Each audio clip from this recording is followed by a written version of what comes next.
Hello, and thank you for tuning in to Fed Up, your no BS nutrition podcast.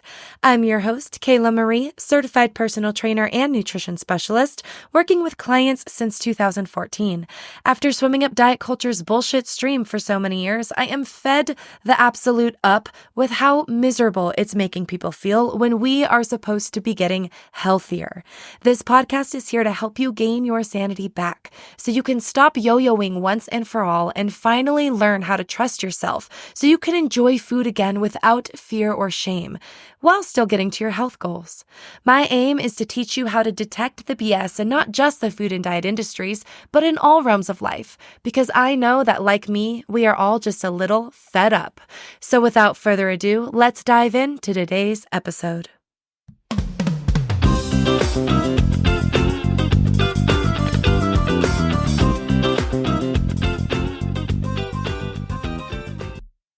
Hello, everyone. Thank you so much for tuning back in to another episode of Fed Up, because today I am fed up about food dyes.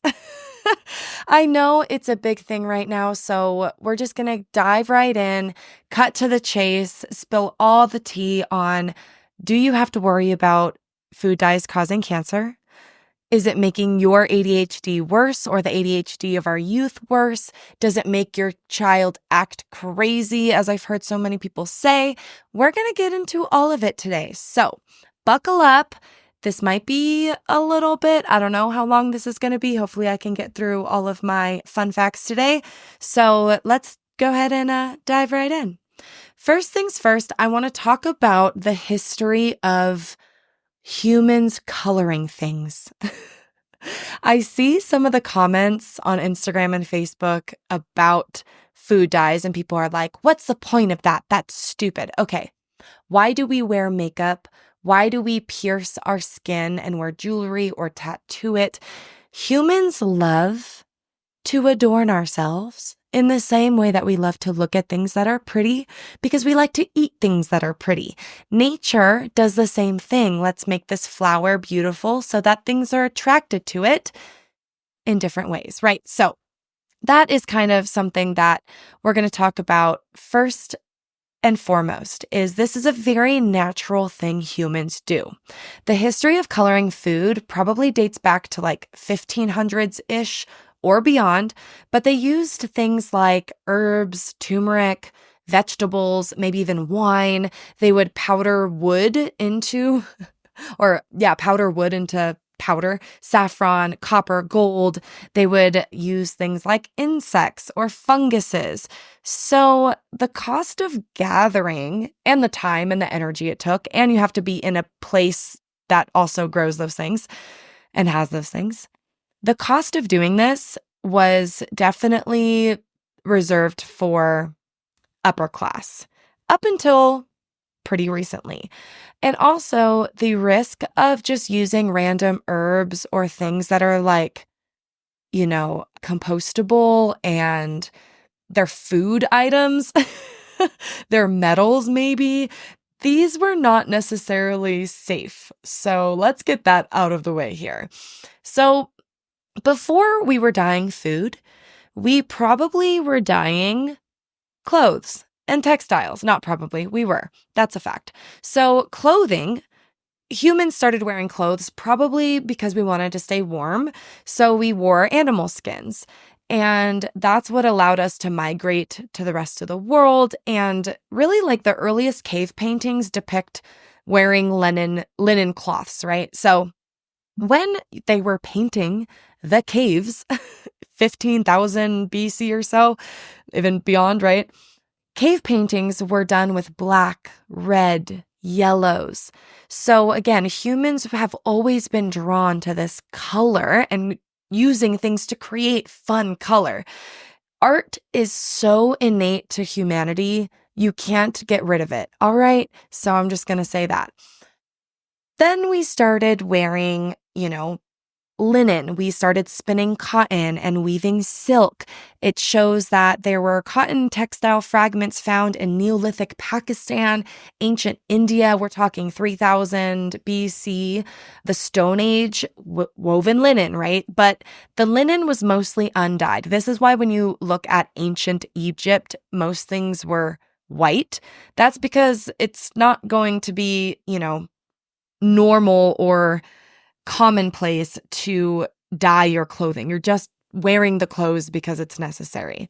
And eventually you had this development of royal purple in ancient Egypt. And what color purple was derived from sea snails. So again, we're talking natural colors here. Let's gather up and kill all the sea snails to take their color purple so that we can dye our silks. And that's why you see like ancient Egypt depicted with royal purple, because the common folk were not dyeing their clothes with sea snails. Okay. So it was very expensive. It was very highly sought after, and really only like the royal people and the royal family could afford this type of clothing. But not only that, Byzantine Emperor Theodosius I declared that it was only to be used by the noble classes. So you would be punished if you were lower class and you were found wearing color, because it distinguished between classes. It distinguished between gender. And so you found the lower class. I mean, we have a lot of movies and TVs that take place in this time. You find browns, blacks, greens, beiges. They're very muted shades. They're undyed wool. And then you find the upper class in like reds and purples and these beautiful, bright, vivid colors. So, that being said, we used to have to derive color from animals, insects, nature. So if y'all want to go back to the natural way of doing things, go and kill the animals and the herbs that you need for that. Feel free. Instead, in about 1800s, they started to play around with chemistry even more, started understanding some things that they didn't before. And there was this man named William Perkin, and he was only like 18 years old, and he was tasked to synthesize quinine. I can never remember. It's a drug for malaria. So he was trying to treat malaria, and instead he was like, oh, what is this beautiful purple color that's like remnant in my beaker glass when I did this like coal synthesis thing? Oh, wow, I'm going to call it mauve. And he started to expand and develop the first synthesized color that you can, throw a few chemicals together and it's like, oh my gosh, I can dye silk with this. So he started to dye his silk tie or whatever it was. And then during the Industrial Revolution, everyone's like, oh my gosh, we have factories. Let's produce this. I can synthesize this a lot cheaper than using snails. So he, at the same time, there's a couple other people, in Russia and couple other areas where they were also synthesizing things like yellow, and I think it was like picric acid. Again, I read all this stuff. I don't know how to pronounce anything. Don't judge me. Anyway, so you found that we were able to all of a sudden dye silk and cotton and wool with purple, with yellow. And most of these synthetic dyes, by the way, were made from coal tar. So you can only imagine you should probably not be using cosmetics and things that are dyed using coal. So this is where federal oversight came in the late 1800s, 1880 to be exact. And putting coloring in foods was one of the first public health initiatives of the United States. It was the Department of Agriculture. They have a Bureau of Chemistry. They began research and they were like, okay, you should probably not use some toxic herbs to dye your stuff. Okay, these people are going blind. Let's change your formula. This is clearly like becoming an issue for the public. Let's oversee it. All right. So if you're ever like, why do we even need the FDA? Just remember that as much as you hate capitalism, it's something that a lot of people forget. There were a lot of companies that figured out we can make money doing this, doesn't matter how we do it. And thank the gods for certain regulations and safety protocols and research. And I'm all for small government, but thank God for certain federal oversight, because otherwise we would have cosmetics that made us blind and we would have a lot more of an issue with food additives and colors than we currently do. So keep that in mind. Just little side tangent.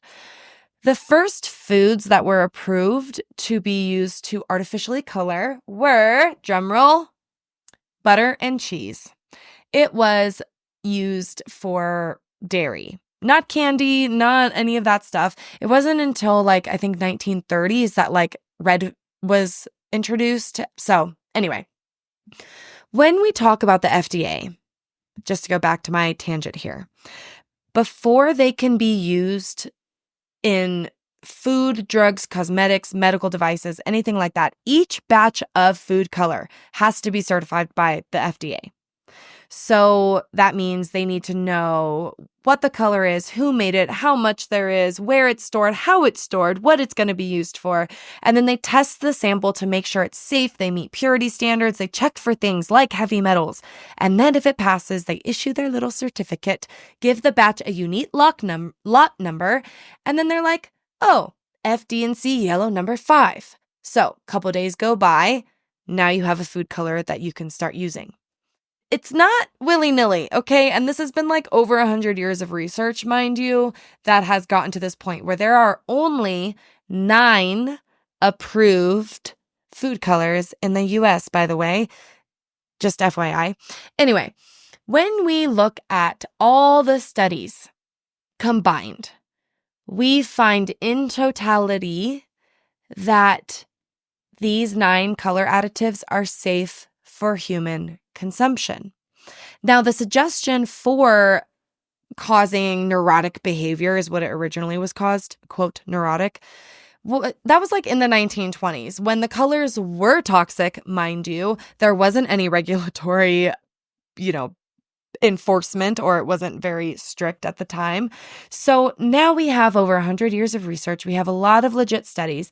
And when we do look at those legit studies that account for publication bias, we find that overall, most of the research is, again, I'm going to say inconclusive because you'll see some studies that suggest otherwise.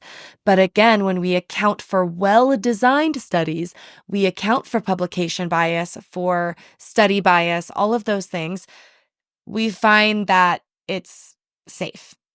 I'm just going to put that out there. Let's talk a little bit about these specific studies. Some studies that I was looking at personally, and I'll link them in the caption. I need to start doing that. I'm sorry. I've been really bad about linking my notes. So I will make sure to do that today. And if I don't, I'm sorry, but I'll get to it. I'll go back. So when we look at these studies, typically they're small groups, like N equals 12, which means there's 12 participants. And typically they volunteer for the study with their already ADHD children. And then they look for worsening behavior, so to speak. So some of the bigger studies don't show any difference between teachers and the researcher and observers.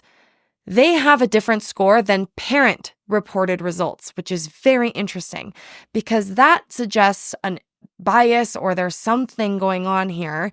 When we look at sugar, by the way, we also think that it's parent-driven. So sugar causes kids to act crazy. They get so hyper, right?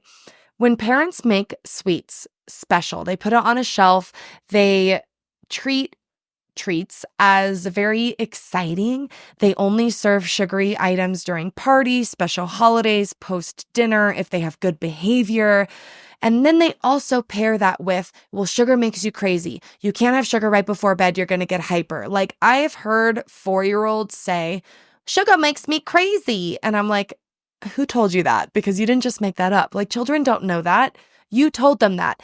And guess what? Every time you say, this cookie makes you crazy, makes you hyper, and then you hold it up for them over their head. Oh, it's so special. We can't have cookies until this happens, blah, blah, blah, right? Like it's a reward. Then you give that kid that cookie. Guess what? Yeah, they're going to act freaking crazy. You told them that was going to happen.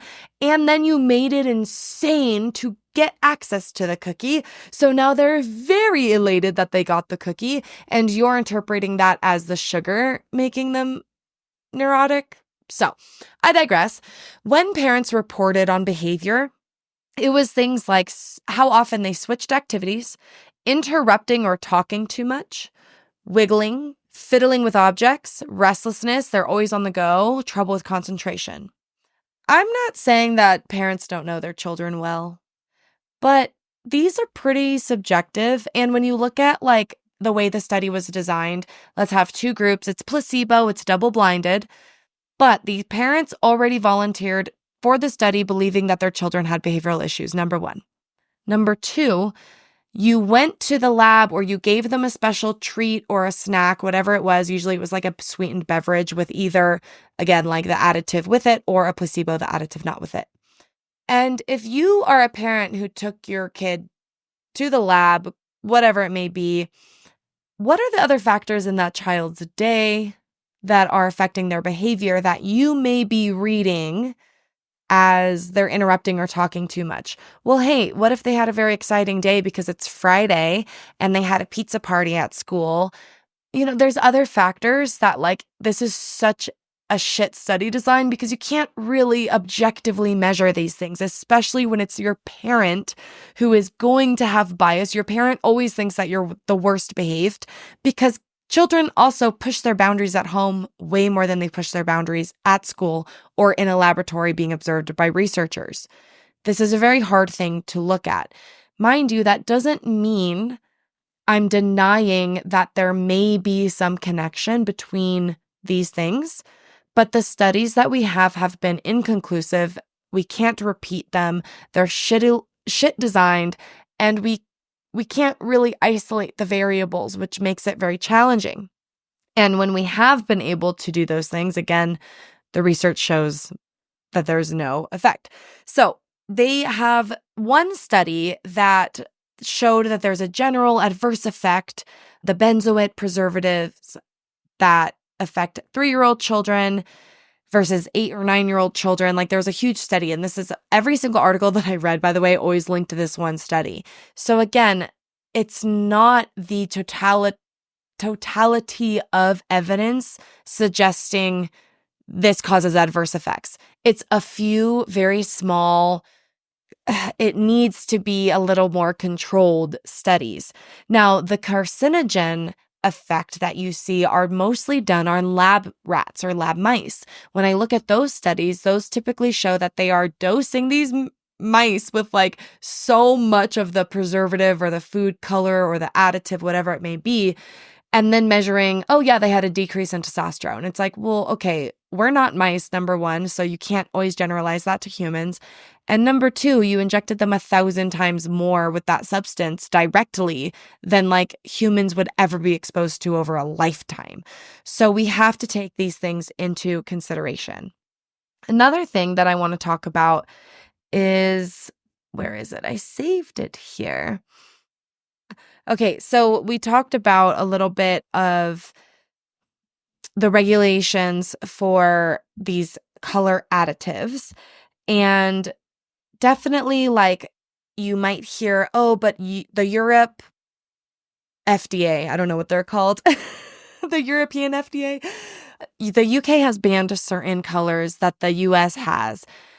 I just need to clear the air here. When you hear that argument, these people do not know what they're talking about. They're regurgitating stuff that you hear because, again, you're regurgitating it because you don't actually know. The fact of the matter is we base things based on different risk assessments, but also we call things differently. So you might see the statement, Red 40 is banned in the UK, but it's not. It's called Allure Red. So it's the same thing. It's just called something different. And we in the US have a lot of banned things that the UK allows. So this is something that, again, it's kind of like a weird logical fallacy that sounds like it makes a lot of sense. Well, if other countries ban it, that must mean that it's terrible, right? But again, most of these things that are banned are probably fine. But if there is some type of risk assessment that they do and they're like, well, there might be a chance, okay, well, we're going to, not allow it in foods. We have just as much banned things as the UK does. Anyway, moving on from that. I just want you to know there are lots of research Jesus, Kayla, grammar's hard. Okay. There is a lot of research coming out that you're going to see that suggests it's affecting ADHD, it's affecting your neurological behavior or your hormones, it's affecting all of these things, it's cancer causing. I need you to take a step back, take a deep breath, and I know we are all the more right to not trust our government, regardless of which side of the party you're on. You should not trust your government a lot of times. However, there are certain things you've just got to trust in. The FDA is not going to allow toxic substances. They have a lot of years of training. This is not new. If we were in the 1920s, this would be very different. If we were in the 1970s even, this would be a little bit different. But since the 70s, we have been researching this hardcore, and it is okay. It's going to be okay.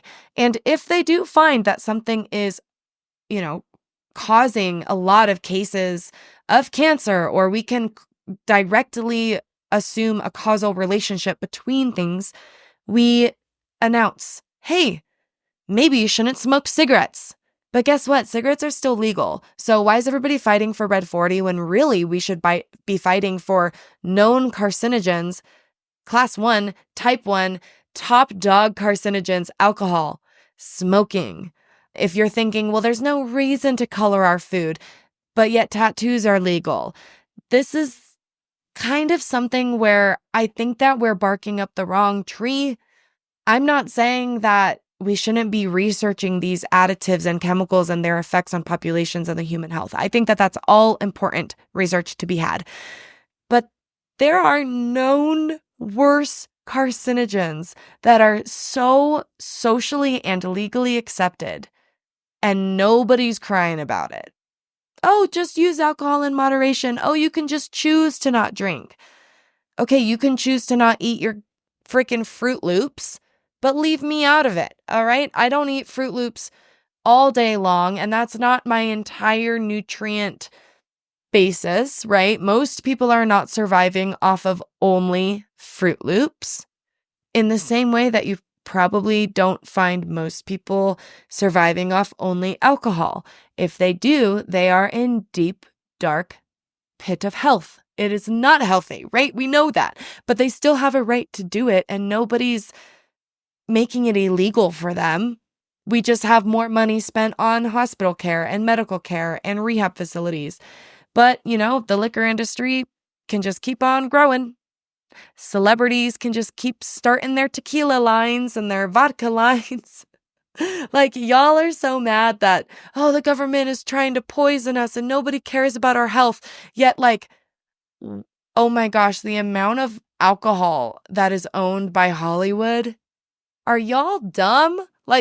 What? That's what we should be fighting for. That's what we should be arguing over, is why are we letting half of our society become stoned, drunk idiots, honestly. But y'all don't have a problem with that, right? Because you can choose. So choose to not eat your Fruit Loops, or choose. I'm just the messenger here. Don't shoot the messenger, please. And again, I will change my mind if all of a sudden there is an overwhelming amount of evidence suggesting that we should really be avoiding these things. But there isn't. And again, it's not like it's been, but it's new. There's not enough research yet. No, this is 100+ years of research, sweet pea. Okay? This is not new stuff. Anyway, I digress. I hope this helps. I'm glad that I was able to get all of this episode out in less than 25 minutes. Love it for us. Anyway, see y'all next week. Subscribe to my newsletter. Check out my website. Lift Club opens at the end of the month for Black Friday, so hope to see you in that. and I look forward to chatting with you next week. Thanks so much for being here, friends. If you enjoyed this episode, please screenshot and tag me over on Instagram or leave a 5-star review wherever you are listening from. Your support means the world to me and only helps me get the No BS news out to more people. If you're interested in working with me in nutrition or personal training, check out my programs and courses on my website at kaylamariefitness.com and on Instagram at kaylamarie_fit. See you next week.